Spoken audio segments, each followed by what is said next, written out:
We take a look at what's happening in the country. I like that you've outlined 3 pillars because on the other hand, we have social, economic and political, you know, 3 pillars of, I think, existence in this country that must work in tandem, that are not. And you've highlighted these 3 pillars that need to work in tandem at the same time for business operations to be seamless.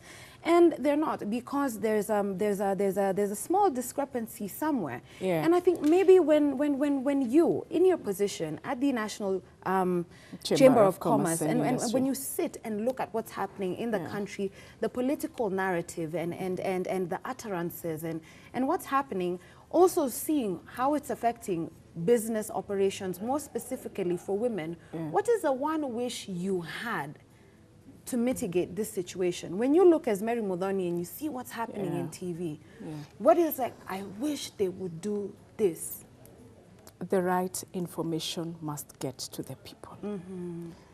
Because roadside declarations don't mean anything to me. And if I can come to the women, let's go back to the 1/3. If we had more women in parliament, women are mothers. Women can put people together.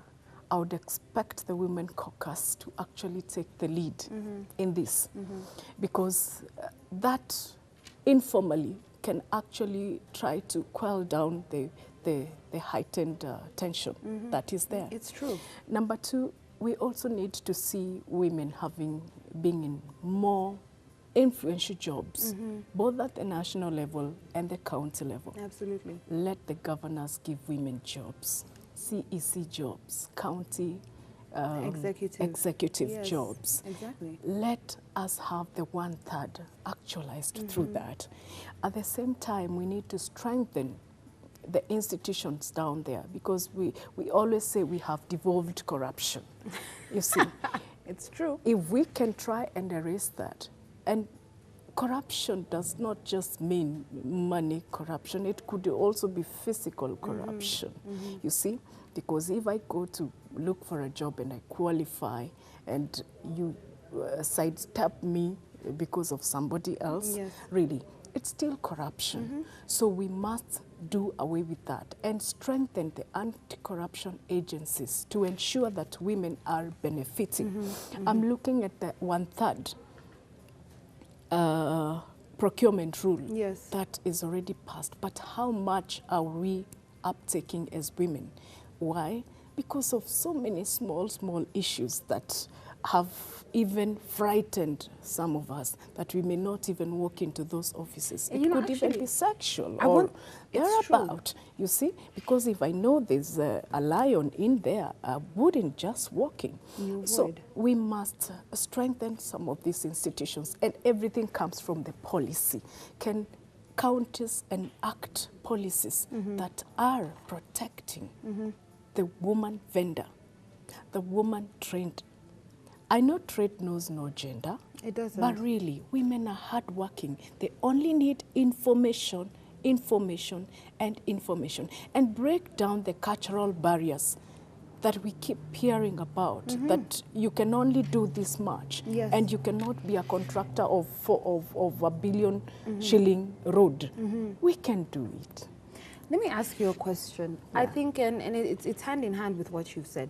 Women by nature are resilient. Yes. You know, we're mothers. You know, we're nurturers. I think ideally women are the center of nurture. Yes. And attention in very many ways.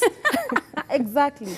And previous administration that is ideally right now, transitional administration, one of their flagships was to empower women and empower the youth. Youth aside, we saw various initiatives that were pushed by the Jubilee government that sought to empower women. I want to ask you first and foremost, have you seen the impact of some of these flagships that came under the Jubilee government? And even now, as we're in this period of transition to another administration or the same administration, can women really bank on government initiatives and policies of this nature when they want to advance when it comes to business?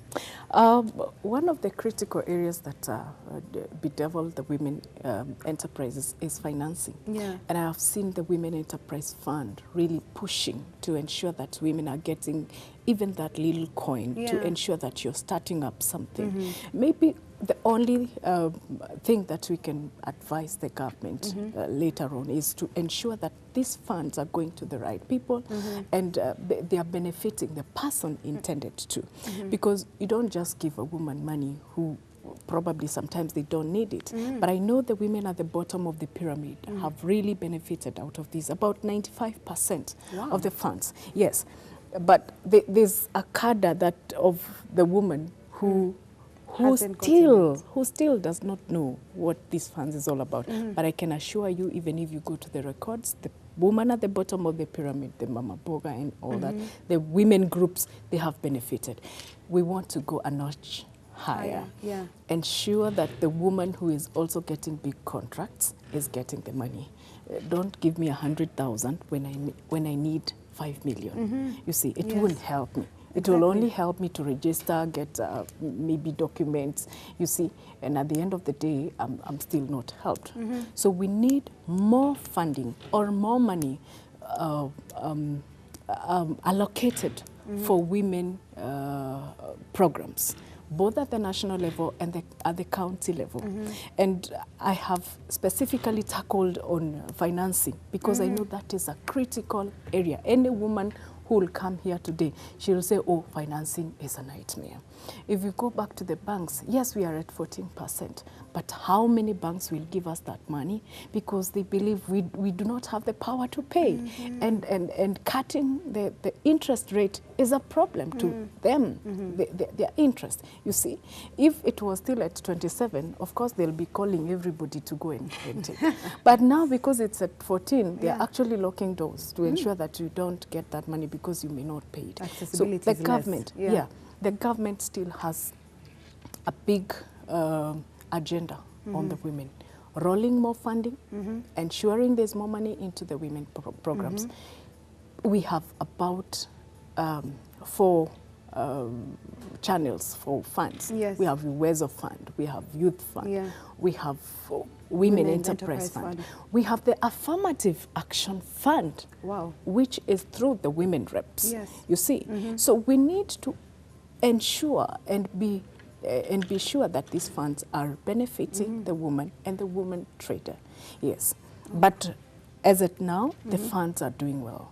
Where I have a problem is the 30% procurement opportunity. That must be given to the women and to the youth. We have to revisit that, my dear. It's true. I think effectively we can see how far we've come, and we acknowledge how far we've come. But that should also be a stepping stone for us to advance even beyond that. Absolutely. And it's so unfortunate. I wish I had so much more time with you. But that was Mary Muthoni from the National Chamber of Commerce.